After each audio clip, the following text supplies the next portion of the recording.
listening audience, viewing audience. Oh my gosh, today we're going to talk about a subject that you may not know about, aquatics. And I have on my show, but before I start, I have to give a shout out to Barbie who made this hat. Barbie Boo made this hat especially for this program. So thank you, Barbie. Love you. And I want to talk with on this program today. We're going to talk about aquatics.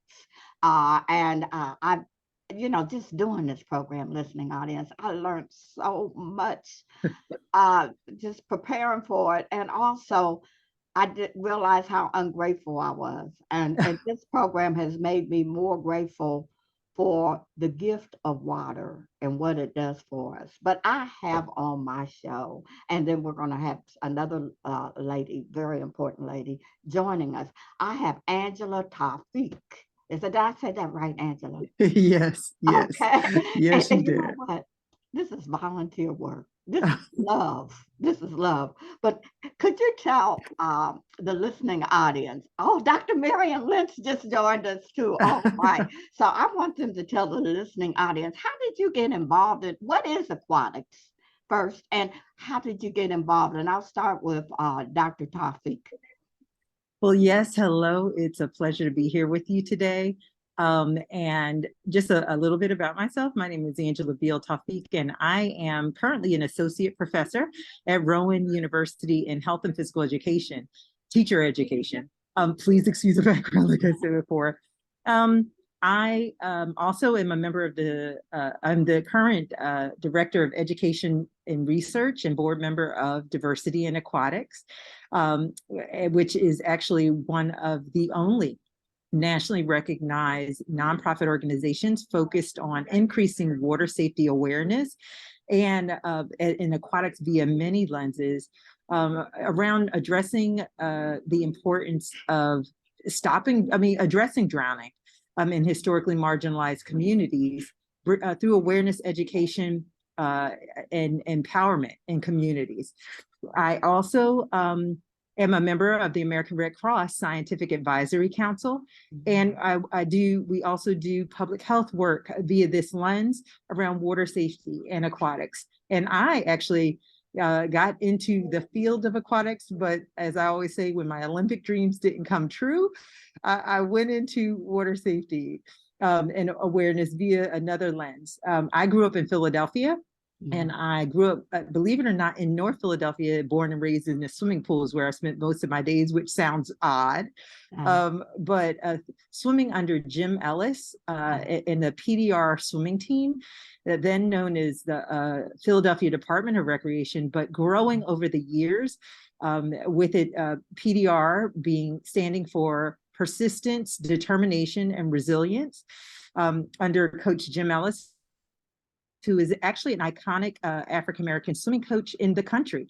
And the movie Pride does chronicle his story. And so really giving back is a philosophy that we stand. And I am a swim bison, believe it or not, of Howard University swimming team. And I've had the opportunity to coach at the collegiate level. And actually that is where I met Dr. Miriam Lynch too, as a fellow bison swimmer doing this work.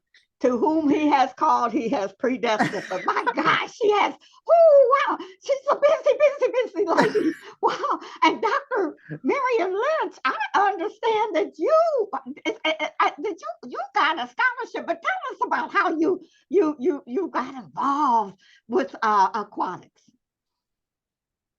Oh man, I am just a branch of the Dr. Beale-Tawfeeq tree. She is not only an amazing researcher and leader in this space, but she's a better mentor and even more a friend, a sister friend, as we like to say, in this space that there's not many, and the statistics and stereotypes are stacked against us. It is amazing to be a part of this world of aquatics where we feel seen, where we feel supported and we are valued for the forward work that we are doing in this space. You know, we talked a little earlier and talked about how essential water is and how what it means to us. And we don't even realize it because it's part of, we have the privilege of having it around us every day. Right. And so when you're talking about like, how did we get involved in this space? You know, for me, I grew up in, I learned to swim in Saudi Arabia. And so as Dr. Beale says, like, I'm born and raised in Philly's where I spent most of my days. Is for me, the pool was the coolest place to be, literally and figuratively. Right. And so I was blessed. I had parents who said, you know what, we want you to be, this is where you want to hang out, but we want you to be safe here. And so swimming became part of my community. It was the place where everybody gathered. I was part of a military family. So every place we moved, the pool was the first place we went to visit to build that sense of community. So much so, like, there's more pathways Dr. Beale and I have connections and these intersections, being that at one point we were overseas, and every summer they sent me to my grandmother's house, and my grandmother saw this article. She's like, there's this amazing coach that's about an hour away from us where we live in Atco, New Jersey, where you're coming to summers and you're getting pretty good. I see it. I see you love this, and I don't want you to stop.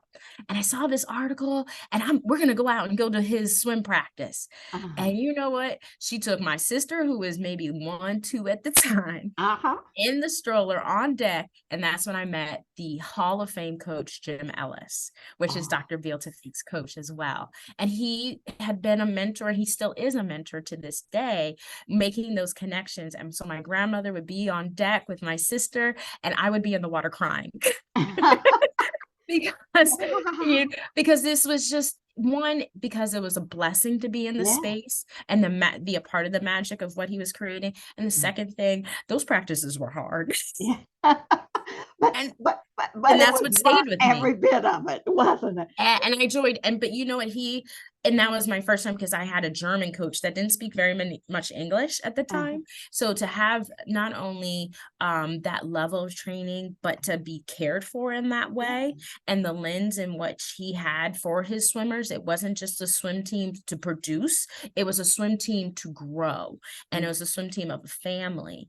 And that's what I continue to look for when we moved back here to the United States, and even college with Howard University, and how we actually made those intersections, seeing on deck. And the first place, of course, like, I would go to the pool, and who did I see first with her book open? The studious, the incredible Dr. Angela Beale-Tawfeeq, right there on deck. And so, but that pathway, we never really separated. We kept on going. And to then have her on part of my dissertation committee to mentor me through that process and do the work that we're doing in the space with diversity in aquatics to move the needle forward and to change lenses in this space about how swimming is talked about on a community level and even a national level is so very important. Because for us at Diversity in Aquatics, it's not just about the stereotypes that are given, nor is it about the challenges that are given. We're talking about the opportunities and the accessibilities that communities provide in this space. And that's our whole circle is about water safety and the opportunities. That's what makes us different. And we're not just DEI, the niche, diversity, equity, and inclusion. That's all of everything we're doing here. Well, you know what? I can tell it in your voice. And while you're talking, you got me, my mind is just going, and I got a lot of questions I want to ask you. First, how old do you do? What is the age that you start a child learning how to swim? What's the earliest age? And what is the oldest age that you can learn how to swim? Well, one of the things that we say is especially the recommendation from the American Red Cross and maybe other organizations might say earlier, but standing in the research that we do know we work, a recommended age is that you can have a child in the water as early as 6 months. Wow. But what we have to understand is that when we're talking about water exposure, right, it's about awareness. And so it's the opportunity to be in those spaces and using the resources which are also available to just, through, for example, American Red Cross Learn to Swim classes, or just, there are a bunch of free resources that we can share with you around parents just knowing about the power of water. And that's from one age. And then when we say the other end of that spectrum, you are never too old to learn to swim, and everybody should be in water. We have a history in water, so it's never too late. And just when you're talking about one of the things we know, right? Our bodies are 70%. Our bodies are 70% water. Our earth is 70% water. But the idea of understanding water, and that's how diversity in aquatics actually do see it. One of the things we understand, especially working with African American, Hispanic, Latino populations, and tribal nations and communities, and Asian Americans, when we're looking at the statistics, the reality is diversity in aquatics wants to go, and we build the collaborations to make a difference in the communities where communities are being, impacted. And so when we're talking about this, we're talking about it from the lens, most of the time you might just say, hey, learning to swim. But we also understand that every community is different, and we believe in meeting the communities where they are. And that means we also understand that is a mental preparation as well as access, right? Yeah. Not everyone has access to a swimming pool. Not everyone has access to swimming lessons. Not everybody has access to time to actually explore aquatic spaces.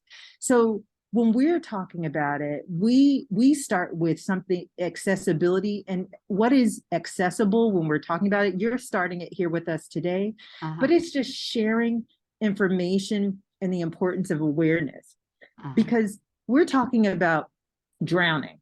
Yeah. And one of the things we have to understand is that drowning is a neglected public health threat globally that impacts many diverse communities. When we're talking about it in the US, we are talking about it via the lens of African American, white American, Hispanic, Latino, but globally, when you look at it also, the diverse communities, whether it's indigenous communities or immigrant communities coming into predominantly white areas, those two, globally, when you're looking at it, those statistics are still disproportionately impacting diverse groups. But nationally, you're talking about children ages 1 to 4, where drowning rates are the highest. And we focus on the importance of vulnerable populations, helping support with information. And that, according to the CDC, is males, believe it or not. And we say, what? How are males, right? But sometimes the literature is saying it's at risk takers. When you're thinking about it, that of the current data, the updated data reported from the CDC, 80% of people who die from drowning are men, right? And there are many factors that can be attributed to that.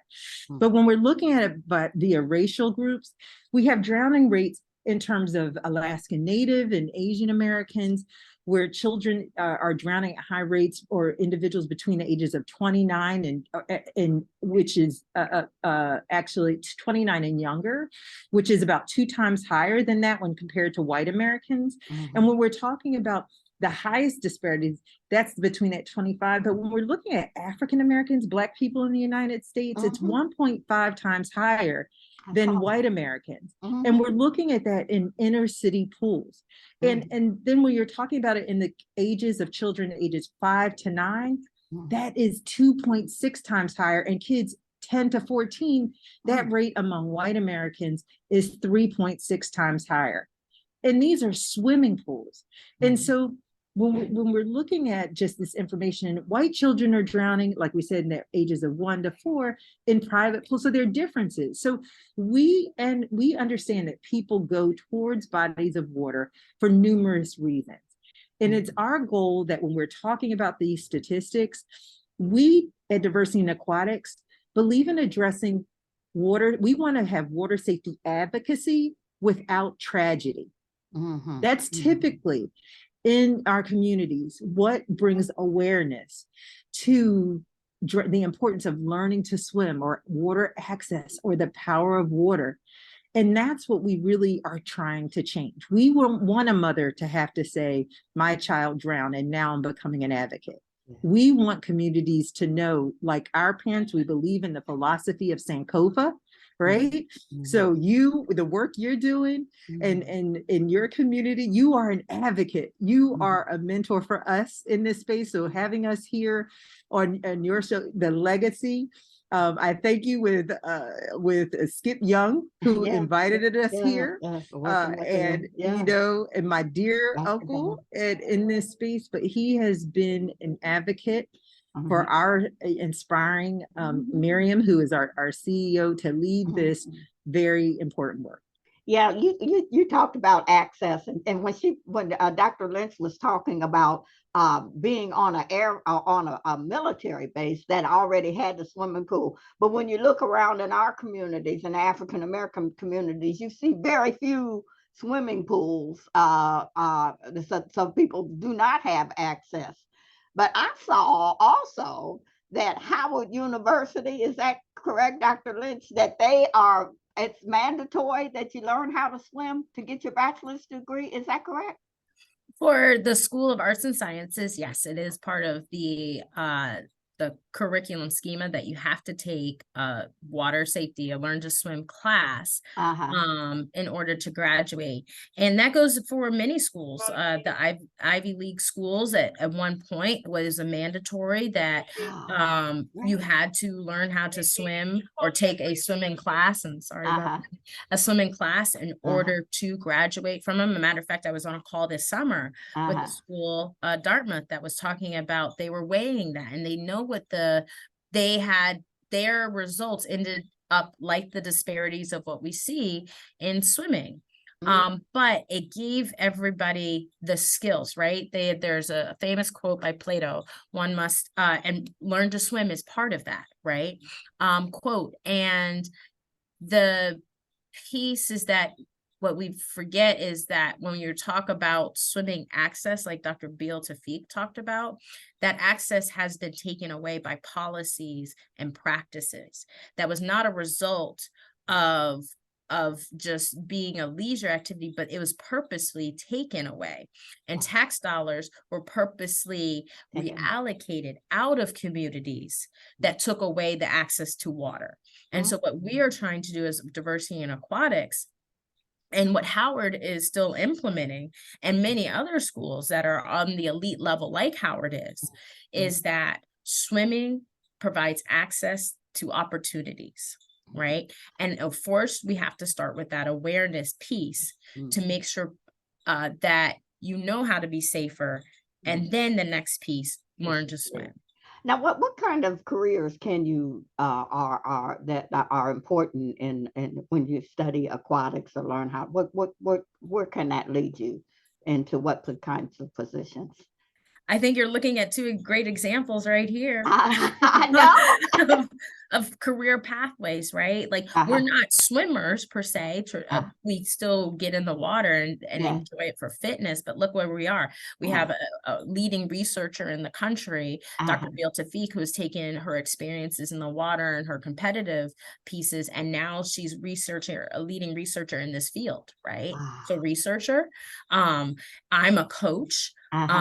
She's an entrepreneur. She owns her own company. I am a CEO of an amazing organization, Diversity in Aquatics, but you can also be a water safety instructor. You can be a lifeguard. You can be, there's the tree. We have a tree, right? That it grows from the roots of learn to swim, but it goes beyond that into what we call the blue economy, where you can be an underwater welder. You can be a marine biologist. It goes all these places are touched. And it goes beyond just swimming. You can look, oh, wow. This is a lot of, it can expand into many, many, many different careers. That's wonderful. I understand that diversity in aquatics is in 56 countries. Is that true? How do you do it? I mean, you're the CEO of an organization that's in 56 countries. I could not do it without my board and what we call our aquatic chairs. our board expands in their knowledge base, has helped us to spread the word about diversity in aquatics. And it's also our mission too. We don't come as I said, DEI is not a one-off for us or a small component as mandated by anything. It's what is driving what we are doing in all facets. Now let's look at the statistics of drowning, as Dr. Beale-Tawfeeq alluded to, is that drowning is global. It's a global epidemic. And guess what? The WHO has described that communities who have been marginalized are most at risk. That is a global aspect. And so that is for diversity in aquatics. You mentioned we're in countries I have never visited, stepped foot on, but people all are connected to that mission, that together we can develop solutions and look at communities differently than looking at the deficit of those communities, but now looking at communities and what they are doing and providing, and the cultural history and connectiveness to water as well. Because again, water is part of life. Right. And so we all need to be, for us at diversity in aquatics, is twofold. Water is not only just an element to enjoy and to have a career and the opportunities in that side, but it's also environmental. And that's what Dr. Beale-Tawfeeq is also exploring in that realm. So I'm going to let her. I wanted to ask you though, I mean, how long have you been in existence, and what have been your successes and what have been your challenges? Dr. Beale-Tawfeeq, well, take it. Oh my goodness. Well, I am glad to say our organization, Diversity in Aquatics, has actually been in existence. We initially actually started as an online communication platform to bring together swimmers and just people who love, advocates and who love the water. And that actually began initially in like 2000. I want to make sure I'm getting that correct, around 2010. And then from there, we actually began to grow. Our founders, Mr. Sean Anderson and Jason, what they did was we actually received a congressional resolution in 2000, actually, that we actually received the congressional resolution in 2013 in the country around really bringing together awareness. And we brought together actual other colleagues. That's where our collaboration really began to take off, because we met and began to work with organizations like the American Red Cross, like Boys and Girls Club of America. We all came to the Capitol Hill, right, to talk about, hey, do you understand the importance? And actually, Senator Shaka Fatah of Philadelphia at that time was who helped to actually lead that. We then, as we said before, what makes Diversity in Aquatics who we are is our members, and it's the work that our members do in their, around their advocacy that really has sustained it, and it's a work that we know we couldn't do alone. So that's how long we've been, actually over 10 years now. Do you deal with contamination in the water, or as advocating for pure water? Well, one of the things now, as we said, we're looking at water. Initially, we were focused on Learn to Swim and swimming water safety awareness, and through our collaborative focus, we now actually also, as you've seen, if you haven't, the pool exhibition. The pool exhibition is actually a collaborative work with the Habitat Blue Green Fund and the Philadelphia Water, right, Fairmount Waterworks, which is a historic water point in terms of Philadelphia, and really looking at use water from that sustainable and purifying effort. So with one element, as we said before, With our involvement in the recent pool project, we've been looking at water safety through the lens of public advocacy and how public pools also served as important sites for racial segregation and desegregation from even before the Supreme Court's landmark Brown versus the Board of Education. Because like Dr. Lynch was sharing, you know, pools in terms of access is not just about about having places to swim, but having pure water. We currently have a colleague who is working in collaboration in Fort Lauderdale, as I was sharing with you, that it will be going to the UN with another, I'm sorry, it's eluding me at this time, with a collaborative partner who is working specifically in looking at water sustainability and purification. Diversity in aquatics, that is not our forefront specialty area, but we do understand, and as I said before, being aware and informed of the importance of water and aligning resources for increasing our awareness is where we actually have now, when we're getting to, for example, as we know what happened in Flint, Michigan, as we're knowing what happened in terms of West Virginia too. Of West they don't Virginia, have water absolutely having water. And imagine now, for example, how Turkey, believe it or not, we're not even, you know, or Syria, based off of the global conditions that are, you know, and poor infrastructures, right? So when we're talking about for example, even looking at, like we said, West Virginia or Flint, Michigan, or places like that. One of the things here in Philadelphia with the Fairmount Waterworks, right, that has been one of the historic, you know, actually creating, you know, that larger historical focus of making sure communities receive pure water. But we also understand that that's the kind of conversation that we know. That's why we try to do the research with our work and making ourselves more aware, because as you said before, people and communities will go to water for different reasons. When we understand learning to swim also in our Black and Brown communities, sometimes can't be the focus if, for example, you don't have pure running water to drink and feed your children. So we understand the diversity in aquatics. We might be wanting to talk to you about learning to swim, but your need for water is understanding how to actually maybe build. Tell us how we can help you, because the time is running out. How can we help you, the community?